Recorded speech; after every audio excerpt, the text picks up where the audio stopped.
Hi guys, তোমরা সবাই কেমন আছো? আশা করি তোমরা সবাই ভালো থাকো। আমিও ভালো আছি। এই যে আমার দিদির বড় দিদি আছে, দিদির মেয়ে এটা। হাই হাই হাই গাইস, আমার নাম রূপালী রায়। আমি তো ফানগঞ্জ স্কুলে পড়ি। আমার স্কুলের নাম ইলাদিপুর উচ্চ বালিকা বিদ্যালয়। এটা আমার মাসি।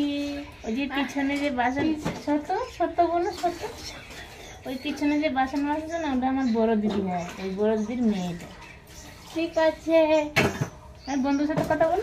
ঠিক আছে বলি, তুই হচ্ছে কি দিয়ে খেয়েছিস রে?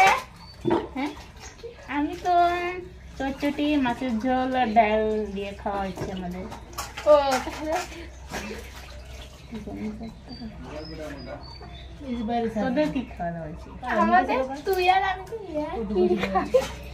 মিশা কথা বলছিস? স্কুলে পরীক্ষা কিরকম দিছিস বল? খারাপ দিয়েছি। খারাপ। প্রাইভেট কিসের জন্য পড়াস? প্রাইভেট? তোর হাসি, খালি হাসি, মুখে খালি হাসি। বন্ধুরা, পরীক্ষাটা একদম খারাপ হয়েছে। হ্যাঁ বন্ধুরা, গোল্লা বাবু গোল।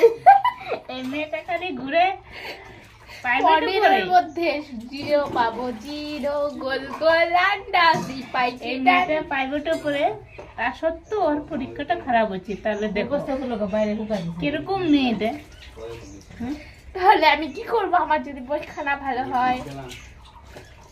কেন ভালো করে? তুই কি প্রাইভেট পড়িস না? পড়ি স্কুলে যাস না? যাই। তাহলে পরীক্ষাটা কেন তা খারাপ? পরীক্ষায় যদি কমন না আসে তাহলে লিখবো কিভাবে? যেগুলো পড়াইছে ওগুলো যদি না আসে তাহলে লিখবো কিভাবে? আচ্ছা এটা বল, তুই তখন যে সাইকেল নিয়ে গেলি, কোথায় হ্যাঁ। গেছিলি? আমি বাড়িতে গেছিলাম। বাড়িতে গেছিলি? মিথ্যা কথা বলছিস? দেখো বন্ধুরা, এই মাঝির সাথে মিথ্যা কথা এত বলে না, মিথ্যা কথা এত বলে। এদিকে আস। হাই বন্ধুরা, আমাদের যদি এই ভিডিওটা ভালো লাগে তাহলে লাইক শেয়ার কমেন্ট করে দিবে। আমাদের চ্যানেলের নাম হচ্ছে Rabita Sutradhar official. Bye bye bye bye বন্ধুরা।